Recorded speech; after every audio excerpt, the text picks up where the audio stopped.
이어서 살펴보고 있는 이 골로새서 말씀은 보통 바울의 기독론이라고 불리죠. 그렇게 기독론으로 유명한 바울 서신입니다.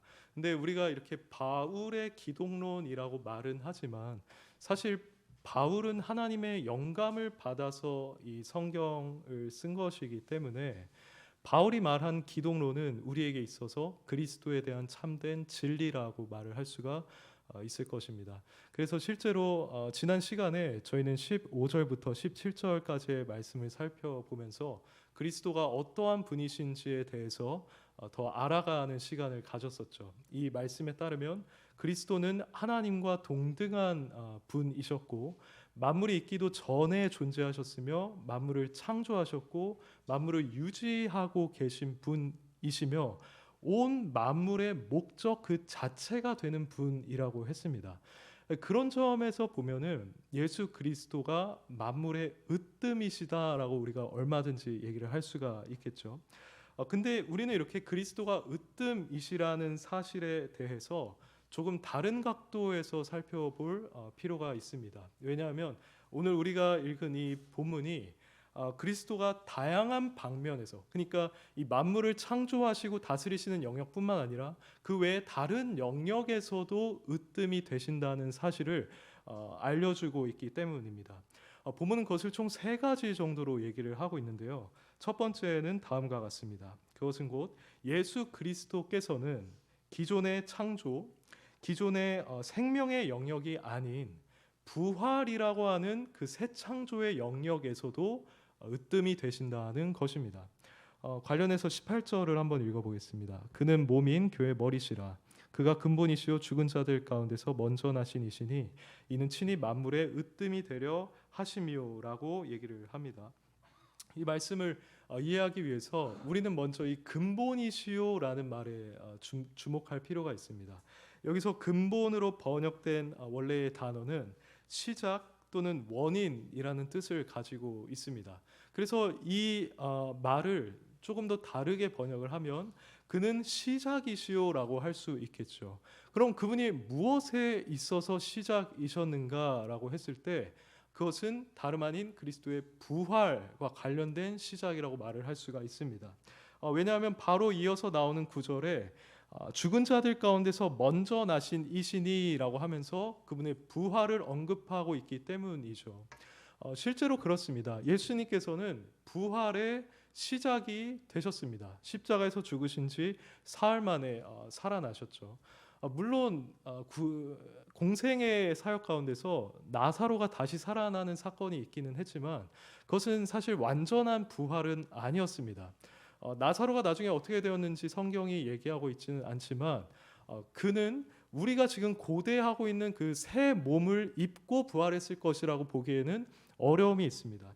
그래서 최초로 완전한 부활을 하신 분은 오직 그리스도시다라고 우리가 결론을 내릴 수 있는 것이죠. 그런 점에서 그리스도가 바로 부활의 시작이라고 할 수 있다는 겁니다. 근데 여기서 우리가 알아야 할 것은 여기에 쓰인 이 시작이라는 말에는 시간 순서상의 의미보다 더 깊은 의미가 내포되어 있다는 것입니다. 그 의미는 바로 예수님이 부활의 창설자다라는 겁니다. 이 창설자라는 말이 사실 조금 어렵긴 한데요. 조금 쉽게 말씀을 드리자면 예수님께서는 부활이라고 하는 사건의 계시자이시고 또한 동시에 부활의 원리요 원인이 되신다는 말입니다. 먼저 계시자가 되신다는 것과 관련해서 말씀을 드리자면 우리는 예수님께서 부활이라고 하는 새 창조의 역사를 이루셨기 때문에 우리 또한 그 부활에 참여하게 될 것을 기대할 수 있습니다. 예수님의 부활은 우리가 장차 하게 될 부활의 본보기였습니다. 그분의 부활은 우리가 부활하게 될 것의 보증이었습니다. 이 사실을 가장 잘 표현하고 있는 구절이 고린도전서 15장 20절이죠. 그리스도께서 죽은 자 가운데서 다시 살아나사 잠자는 자들의 첫 열매가 되셨다라고 말을 합니다. 우리가 일반적으로 농사를 지을 때 첫 열매가 맺힌 것을 보면 우리는 그걸 보고 앞으로 다른 열매들도 맺히겠구나라고 생각을 합니다. 그리고 그 열매들 또한 이 첫 열매와 크게 다르지 않은 모습을 갖고 있겠구나라고 생각을 하죠. 이런 식으로 첫 열매는 다른 열매들이 맺힐 것을 보증합니다. 예수님의 부활도 마찬가지입니다. 예수님의 부활은 우리의 부활을 바로 이런 식으로 보증한다는 겁니다. 근데 조금 흥미로운 것은 마태복음 27장 50절 이하에 있습니다. 여기 보시면 예수님께서 십자가에서 숨을 거두신 직후에 일어났던 일들이 기록되어 있는데요. 엄청난 일들이 일어났었죠. 성소의 휘장이 찢어지고 땅이 진동했을 뿐만 아니라 무덤이 열렸습니다. 근데 그러면서 성도들이 일어나는, 그러니까 다시 살아나는 역사가 일어났었죠. 그 사람들은 예수님께서 부활하신 후에 그의 제자들에게 보이게 되었다라고 얘기를 하고 있습니다. 이 기사는 사실 미스테리한 것들이 많습니다. 그 성도들이 구체적으로 어떤 자들이었는가, 어떻게 부활을 하게 됐는가, 나중에 이 사람들은 어떻게 됐는가, 이런 것들에 대해서 성경이 말해주고 있지 않기 때문에 우리가 온전히 이해하기는 어려운 구절입니다. 그렇지만 우리가 이 구절들을 통해서 확실히 알 수 있는 것은 무엇이냐 하면, 예수님께서 죽으심으로 사망의 권세를 패하시고 부활하신 것에 의해서 이 성도들도 또한 부활하게 되었다는 것입니다. 이와 같이 예수님께서는 부활이라는 사건의 계시자가 되신다는 것이죠. 또 다른 한편 예수님께서는 부활의 원리요 또 원인이 되십니다. 이것은 우리가 그리스도를 믿을 때 영적으로 그분과 연합되는 것과 관련이 있습니다. 우리가 그분을 믿으면 그분과 연합된다는 것은 성경에서 반복해서 증언을 해주고 있죠. 예를 들어서 유명한 구절인 갈라디아서 2장 20절은 20절에서 바울은 자신이 죽고 이제 자신 안에 그리스도께서 사신다라고 얘기를 했습니다. 그리고 에베소서 2장 5절을 보시면 허물로 죽은 우리를 그리스도와 함께 다시 살리셨다고 합니다. 그리고 이 그리스도의 연합을 가장 구체적으로 표현하고 있는 것은 로마서 6장이죠. 거길 보시면 우리가 그분의 죽으심의 모양에 연합한 것처럼 그분의 부활하심과 같은 모양으로 연합하게 되어서 그 새 생명을 누리는 자들이 되었다고 말을 합니다. 이 모든 것은 결국 다 영적인 묘사인 것이죠. 우리가 영적으로 그리스도와 연합해서 그분의 영을 받은 자로 새 생명을 누리게 되었다는 말을 하고 있는 것입니다. 그런데 이러한 그리스도의 영 그리고 그분으로부터 주어지는 그 새 생명은 우리를 거듭나게 할 뿐만 아니라, 즉 우리를 영적으로 부활하게 할 뿐만 아니라 먼 미래의 우리의 육신까지도 부활하게 합니다. 이것을 가장 잘 보여주는 구절이 로마서 8장 11절입니다. 예수를 죽은 자 가운데서 살리신 이의 영이 너희 안에 거하시면 그리스도 예수를 죽은 자 가운데서 살리신 이가 너희 안에 거하시는 그의 영으로 말미암아 너희 죽을 몸도 살리리라고 하였습니다. 여기서 명확하게 말하고 있죠. 우리가 만약 예수 그리스도를 믿어서 그분과 연합되었고 영적으로 거듭난 자들이라고 한다면 우리가 가지고 있는 그 영, 그 새 생명이 우리로 하여금 육신의 부활에까지 이르게 한다는 것입니다. 그래서 존 프레임이라는 유명한 신학자는 이렇게 말했습니다. 그리스도의 영광스러운 부활 생명은 어떤 의미에서 지금 우리의 것이다. 이것은 예수님이 마지막 날에 우리 몸을 일으키실 때 우리가 완전히 누릴 새 생명의 시작이다라고 했습니다. 이처럼 우리는 다름 아닌 그리스도의 영 그리고 그분께서 주시는 새 생명으로 말미암아 육신의 부활을 하게 되므로 그리스도가 이 부활의 원리요 원인이라고 말을 할 수가 있는 겁니다. 그래서 우리는 예수 그리스도가 부활이라고 하는 이 새 창조 또 새로운 영적 질서의 영역에서도 으뜸이 되신다고 말할 수 있습니다. 왜냐하면 지금까지 살펴본 바와 같이 예수 그리스도는 부활의 창설자, 계시자요, 원인이요, 원리가 되시기 때문입니다. 그래서 우리는 특별히 우리의 구원, 우리의 몸의 부활과 관련해서 이 부활의 영역에 으뜸이 되어 주신 그리스도를 바라보고 의지해야만 할 것입니다. 여러분들이 현재 예수 그리스도를 믿고 있고 그분을 사랑하고 있으며 어떻게든 그분의 뜻을 따라서 행하려는 마음을 갖고 계신다면 그것은 예수님이 여러분에게 주신 새 생명이 여러분들 안에서 작동하고 있기 때문입니다. 근데 그 새 생명은 결국에 여러분으로 하여금 나중에 몸의 부활에까지 이르게 할 것입니다. 그 새 생명이 하는 역할, 그리스도의 영이 하는 역할이 바로 그것이라는 말입니다. 그래서 이 모든 일들은 결국 이 새 창조의 으뜸 되시는 그리스도로 말미암아 이루어지는 일이므로 여러분들이 미래에 있을 육신의 부활과 관련해서 오직 그리스도만을 의지하고 그분 안에서 여러분들의 몸의 부활을 확신하시기를 바라겠습니다. 둘째로 예수님께서는 이렇게 그리스도와 연합한 자들이 한 몸을 이룬 공동체인 교회에 있어서도 으뜸이 되십니다. 18절을 다시 보시면 상반절에서 그는 몸인 교회의 머리시라고 하고 있습니다.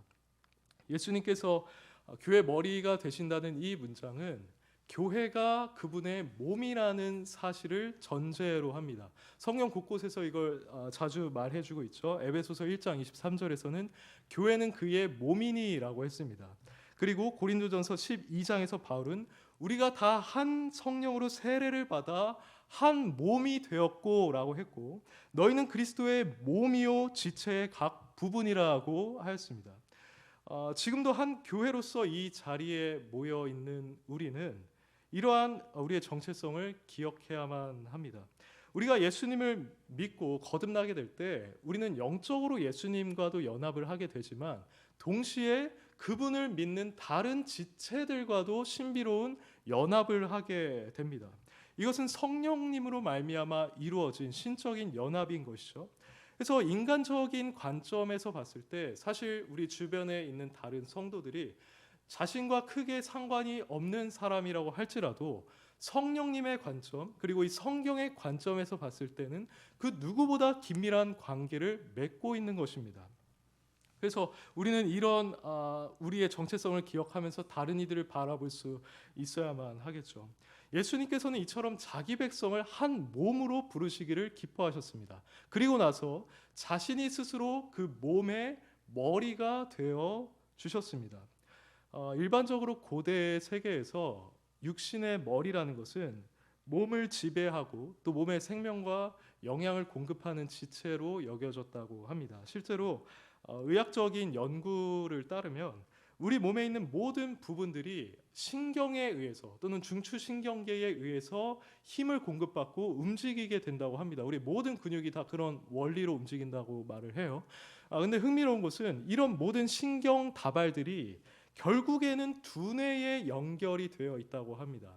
그래서 우리는 이 머리가 우리 몸의 모든 신경을 다스리고 그것을 통해 몸 전체에 에너지와 생명을 공급하는 원천이요 중심이라고 할 수가 있습니다. 그런데 예수님께서는 교회의 머리로서 바로 이러한 역할을 해주신다는 것이죠. 예수님은 우리에게 생명력을 공급해 주십니다. 우리 각 개인은 이 생명력으로 존재할 뿐만 아니라 우리의 교회도 이 생명력으로 말미암아 존재하고 있습니다. 그런데 한편으로 이 생명력은 예수님의 그 충만하심으로 말미암아 우리에게 공급되는 것입니다. 19절을 보시면요. 아버지께서는 모든 충만으로 예수 안에 거하게 하시고라고 말을 하죠. 여기서 모든 충만으로 예수 안에 거하셨다는 것은 구체적으로 무슨 말입니까? 그것은 하나님의 신성이 예수 그리스도 안에 충만했다는 말입니다. 왜냐하면 그 다음 장인 골로새서 2장 9절을 보시면 그 안에는 신성의 모든 충만이 육체로 거하시고라고 말을 하고 있기 때문입니다. 그래서 사도 요한도 예수님에 대해서 말하면서 우리가 그의 영광을 보니 아버지의 독생자의 영광이요 은혜와 진리가 충만하더라고 말을 했었던 겁니다. 우리 각 개인이 바로 이 충만함으로부터 오는 은혜로 존재할 뿐만 아니라 교회 역시도 이 충만함으로부터 오는 은혜로 존재합니다. 예수님의 충만함으로부터 비롯된 그 생명력이 교회에 공급되어서 이 교회는 이미 충만함을 어떻게 보면 유지하고 있다고 말을 할 수가 있습니다. 하지만 성경은 또 다른 측면을 이야기하는데 그것은 교회가 이미 충만해지기는 했지만 앞으로 더 충만해져서 그리스도의 장성한 분량에까지 이르러야 한다는 것을 성경은 말해주고 있습니다. 아까 두뇌를 말씀드리면서 두뇌가 우리 몸에 생명력을 공급한다라고 했는데요. 이 두뇌 아랫부분에는 뇌하수체라는 것이 있습니다. 근데 이것은 성장 호르몬을 분비하는 역할을 한다고 해요. 그래서 우리가 가지고 있는 결합 조직이라든지 연골 조직이라든지 뼈에 성장을 이루게 만든다고 합니다. 근데 이와 같이 예수님께서는 우리의 생명력을 유지하게 하실 뿐만 아니라 직접 우리에게 그 은혜를 부여하셔서 우리가 성장하게도 하십니다. 그러니까 생명의 원천이 그리스도께 있을 뿐만 아니라 우리 교회가 성장하게 되는 원천 또한 그리스도께 있다는 말입니다.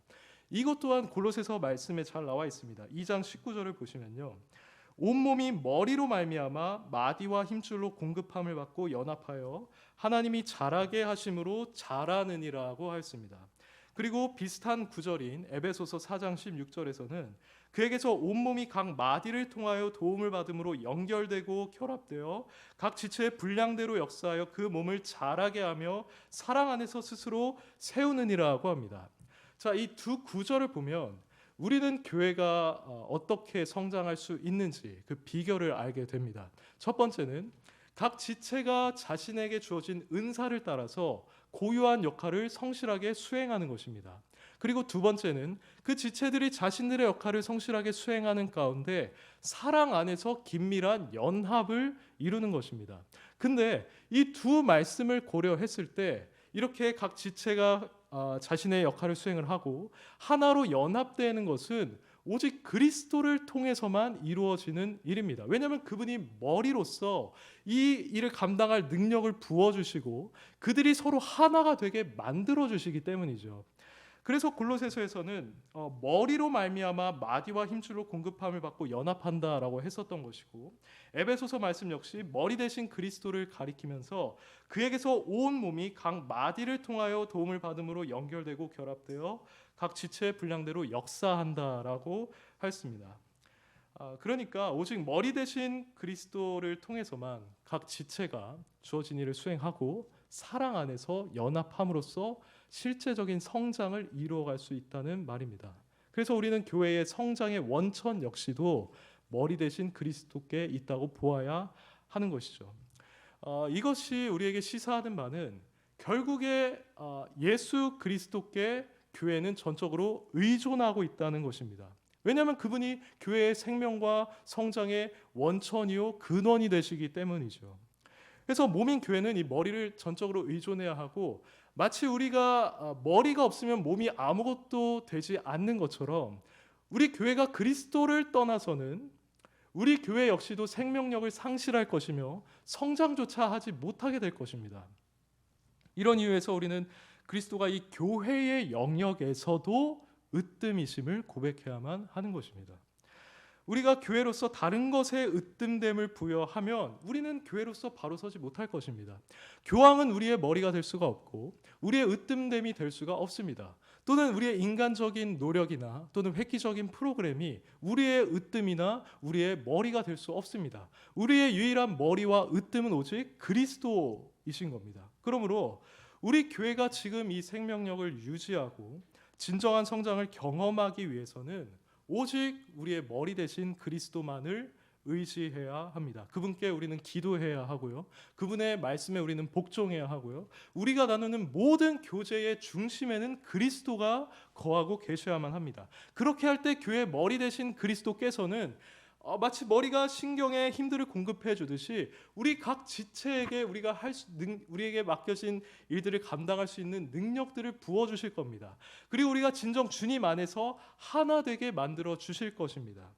그래서 우리는 성장하게 될 것이고 우리 공동체는 은혜가 충만하게 될 것이며 그리스도의 몸으로서의 역할을 이 세상 가운데서 넉넉히 감당하게 될 것입니다. 그러므로 교회 유일한 머리요 으뜸 되시는 그리스도만을 의지함으로써 이러한 생명력과 성장을 경험하는 우리 올고든 교회가 되기를 예수님 이름으로 축원합니다.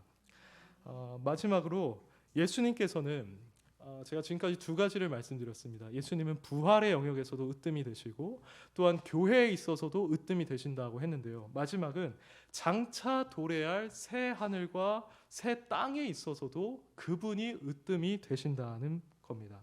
20절을 한번 읽어주시면 감사하겠습니다. 한번 읽어보겠습니다. 시작.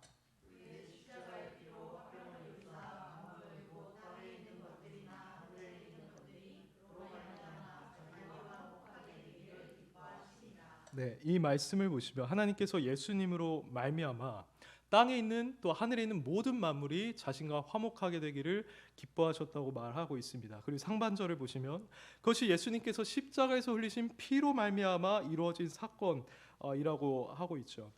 이것을 통해서 우리는 먼저 예수님의 십자가 사건에 대해서 더 깊은 이해를 갖게 됩니다. 왜냐하면 우리가 예수님의 십자가를 생각을 했을 때 일반적으로 그 사건은 죄인된 인간과 하나님 사이를 화목하게 하는 사건이었다고 우리는 생각을 하고 있습니다.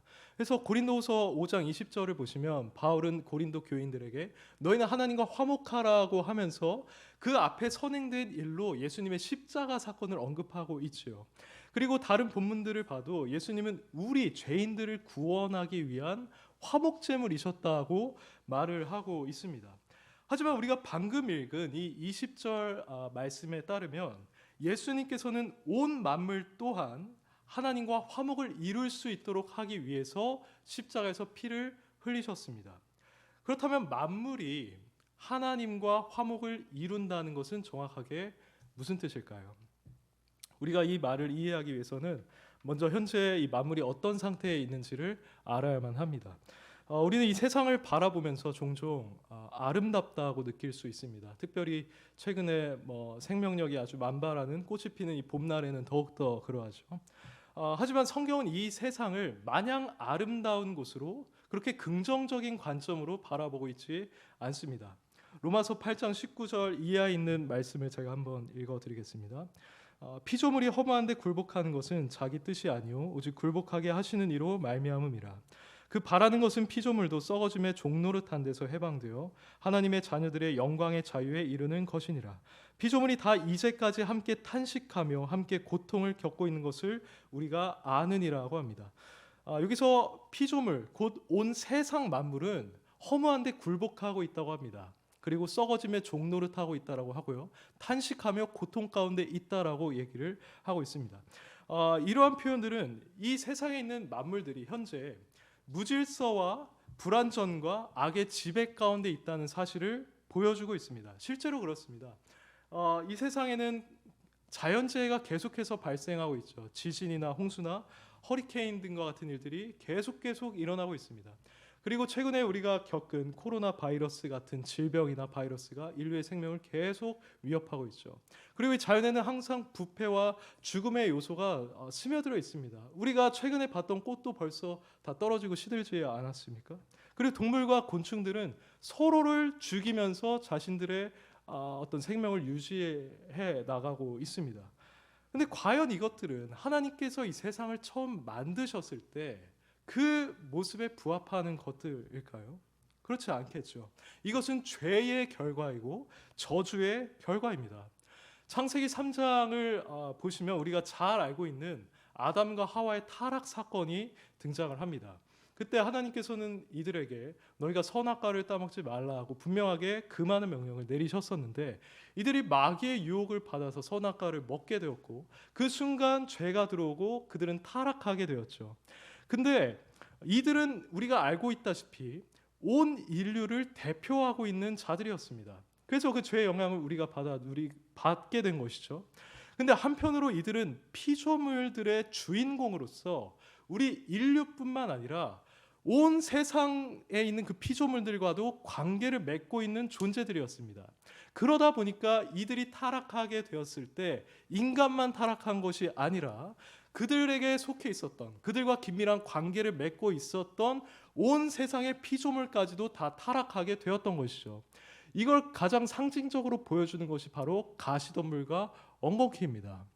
하나님께서 인간에게 저주를 선포하셨을 뿐만 아니라 땅 또한 저주를 받아서 가시덤불과 엉겅퀴를 낸다고 말씀하신 적이 있었죠. 이처럼 오늘날 우리가 이 세상에서 보게 되는 모든 불완전함, 무질서, 혼돈, 부패 등과 같은 것들은 결국에 이 창세기 3장에 있는 타락 사건의 그 뿌리를 두고 있는 것입니다. 하나님께서 처음 세상을 창조하셨을 때 이 세상은 너무나 아름답고 온전함을 지니고 있었죠. 그래서 하나님께서는 이 세상을 보시면서 심히 좋다고 하셨습니다. 그래서 하나님은 지금 이 타락한 상태에 있는 만물이 다시금 자신과 화목하게 되기를 기뻐하시는데요. 하나님께서는 구체적으로 이 일을 실현하기 위해서 다름 아닌 예수 그리스도를 이 땅에 보내주셨습니다. 그것이 20절에서 말하고 있는 바입니다. 한번 다시 읽어보겠습니다. 아버지께서는 모든 충만으로 예수 안에 거하게 하시고 그의 십자가의 피로 화평을 이루사 만물 곧 땅에 있는 것들이나 하늘에 있는 것들이 그로 말미암아 자기와 화목하게 되기를 기뻐하심이라고 말합니다. 하나님께서는 이 만물을 회복케 하는 일을 이루시기 위해서 먼저 십자가에서 죽으시고 부활하신 예수 그리스도께 하늘과 땅의 모든 권세를 주셨습니다.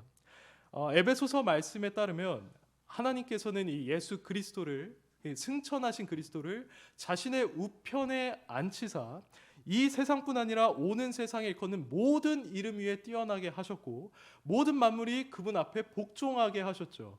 그리고 이와 유사한 구절인 빌립보서 2장을 보시면 예수님을 지극히 높여서 모든 이름 위에 뛰어난 이름을 주셔서 하늘에 있는 자들이나 땅에 있는 자들이나 땅 아래에 있는 자들이 그들의 무릎을 예수의 이름 앞에 꿇게 하셨다고 말을 합니다. 그리고 그들의 모든 입으로 예수를 주로 시인하게 하셨다고 말을 합니다. 이런 점에서 예수님은 이미 만유의 주이시고 만왕의 왕이십니다. 어떤 의미에서 예수님은 이미 하나님 보좌 우편에서 이 세상을 다스리고 계시고 통치하고 계십니다. 그러한 권세와 통치권을 이미 갖고 계십니다. 하지만 히브리서 2장 8절에서 말하고 있는 것처럼 우리는 지금 온 만물이 그분께 복종하고 있는 것을 보지 못하고 있죠. 그분의 권세가 지금 우리 눈앞에서 온 세상에 실현되고 있는 것을 못 보고 있다는 겁니다. 그러면 이것은 언제 실현이 될까요? 그것은 바로 예수 그리스도께서 재림하시는 때입니다. 예수님께서 재림하실 때 만물에 대해 지니고 계신 그 권세를 온전히 실현하실 것입니다. 그래서 그 결과로 새 하늘과 새 땅이 이곳에 임하게 될 겁니다. 그때는 이 타락한 온 만물이 회복될 것이고 그때 비로소 만물과 하나님 사이에 화목이 이루어지게 될 겁니다. 이걸 보여주는 구절이 베드로서 3장 10절 이하에 있습니다. 그러나 주의 날이 도둑같이 오리니 그날에는 하늘이 큰 소리로 떠나가고 물질이 뜨거운 불에 풀어지고 땅과 그 중에 있는 모든 일이 드러나리라고 하고 12절 하반절에서는 그날에 하늘이 불에 타서 풀어지고 물질이 뜨거운 불에 녹아지려니와 라고 합니다. 이것은 예수님께서 이 세상에 다시 오시는 그날에 타락하고 부패한 이 세상을 정결케 하시고 새롭게 갱신하신다는 사실을 보여주고 있습니다. 이것은 예수님께서 공생애 가운데 제자들에게 하셨던 말씀에도 어느 정도 암시되어 있습니다. 제자들에게 이런 말씀을 하셨죠. 세상이 새롭게 되어 인자가 자기 영광의 보좌에 앉을 때에라고 말씀하셨습니다. 이렇게 예수님께서 다시 오셔서 온 세상을 갱신하심으로써 새 하늘과 새 땅이 임하게 되면 피조물들은 더 이상 허무한 데 굴복하지 않게 될 겁니다. 그들은 썩어짐의 종로를 타지 않게 될 것이고 탄식과 고통으로부터 자유를 누리게 될 겁니다. 이 세상은 완전해질 것이고 온전한 질서를 되찾게 될 겁니다. 지금 우리가 보고 있는 자연재해라든지 죽음이라든지 부패라든지 이 질병이라든지 이 모든 것들이 다 사라지게 될 겁니다. 근데 이러한 우주적인 평화와 우주적인 샬롬은 사실 구약 시대 때부터 이미 예언되고 있었습니다. 그걸 대표하는 구절이 이사야 11장 6절에서 9절이죠. 제가 한번 읽어드리겠습니다. 그때 이리가 어린 양과 함께 살며 표범이 어린 염소와 함께 누우며 송아지와 어린 사자와 살찐 짐승이 함께 있어 어린아이에게 끌리며 암소와 곰이 함께 먹으며 그것들의 새끼가 함께 엎드리며 사자가 소처럼 풀을 먹을 것이며 젖먹는 아이가 독사의 구멍에서 장난하며 젖된 어린아이가 독사의 굴에 손을 넣을 것이라. 내 거룩한 산 모든 곳에서 해됨도 없고 상함도 없을 것이니 이는 물이 바다를 덮은 같이 여호와를 아는 지식이 세상에 충만할 것임이니라고 하였습니다. 이러한 우주적 평화, 갱신, 회복은 예수님의 십자가 죽으심을 통해서 가능하게 되었습니다. 그리고 이것은 예수님께서 하나님으로부터 받으신 자신의 권세를 이 땅에 온전히 실현함으로써 도래할 새 하늘과 새 땅에서 이루어지게 될 것입니다. 그렇게 만물은 그리스도 안에서 하나님과 화목하게 될 것입니다. 이처럼 온 우주가 회복되는 새 하늘과 새 땅에서도 그리스도가 으뜸이 되시는 겁니다. 왜냐하면 오직 그리스도를 통해서만 새 하늘과 새 땅이 임하게 되고 그리스도께서는 거기서 가장 높은 위치를 차지하실 것이기 때문입니다. 이 새 하늘과 새 땅에 으뜸 되시는 분이 우리의 주님이시오 또 지금 우리와 함께 하고 계신다면 우리는 얼마나 복된 자들입니까? 현재 우리가 그분을 자신의 주님으로 모시고 있다면 우리는 만물이 회복되는 그 새 하늘과 새 땅에서 쇠하지 않는 영원한 기업을 이어받게 될 것입니다. 현재 피조물이 탄식하고 있는 것처럼 우리도 탄식할 일들이 많습니다. 그리고 앞으로도 많게 될 것입니다. 하지만 우리는 궁극적으로 소망을 품을 수 있는 자들입니다. 으뜸 되시는 그분이 이 세상에 다시 오실 때 그분은 우리의 이름을 부를 것이고 우리의 몸은 영광스럽게 변화되어서 그분과 함께 있게 될 것입니다. 이런 점에서 우리의 소망, 우리의 참된 안식은 결코 이 땅에 있지 않은 것이죠. 우리의 참된 안식과 소망은 오직 새 하늘과 새 땅에 있는 것입니다. 근데 그곳에 으뜸 되시는 분께서 우리를 위해서 기꺼이 죽으시고 온갖 수치와 고통을 당하셨으니 우리는 우리의 이 소망이 실현될 것이라는 사실에 대해서 확신을 할 수가 있는 겁니다. 그러므로 비록 타락한 이 세상은 우리에게 항상 질병과 고통과 어려움을 가져다 줄 수밖에 없지만 그날에는 이 온 만물이 회복되는 동시에 우리 또한 그리스도 안에서 영화롭게 될 것을 기억하시면서 그리스도께만 소망을 두고 살아가는 저와 여러분이 되기를 바라겠습니다. 사랑하는 성도 여러분, 이제 말씀을 맺겠습니다. 오늘 골로새서 본문을 통해서 우리는 그리스도가 으뜸이 되신다는 사실을 조금 더 깊이 있게 살펴봤습니다. 본문에 따르면 예수님은 만물의 으뜸이시고 부활에 있어서 으뜸이시고 교회에 있어서 으뜸이시고 새 하늘과 새 땅에 있어서도 으뜸이 되는 분이십니다. 이처럼 영광스러운 예수님께서 우리의 구세주가 되셨으니 우리는 이것에 대해서 어떻게 반응해야만 하겠습니까? 우리는 그 영광스러운 주님께 합당한 영광을 올려드려야 할 것입니다. 그리고 그 영광스러운 분이 우리처럼 비천하고 벌레 같은 자들을 위해서 죽으셨다는 사실에 대해서 더 깊이 감사해야만 할 것입니다. 그리고 그분을 우리 삶의 으뜸으로 받아들여서 우리의 삶을 그분이 통치하시며 우리 삶을 통해서 영광을 받으실 수 있도록 우리의 모든 것을 그분께 내어드려야만 할 것입니다. 그렇게 할 때 그분께서는 우리의 삶을 기쁘게 받으실 것이고 새 하늘과 새 땅이 임하는 그 날까지 우리와 항상 함께하여 주실 것입니다. 그러므로 앞으로도 모든 영역에 있어서 으뜸이 되시는 그리스도의 영광을 더욱 알아가시며 그분께 온전히 자신을 내어드림으로써 천국에 합당한 삶을 살아가는 저와 여러분이 되기를 예수님 이름으로 축원합니다. 아멘.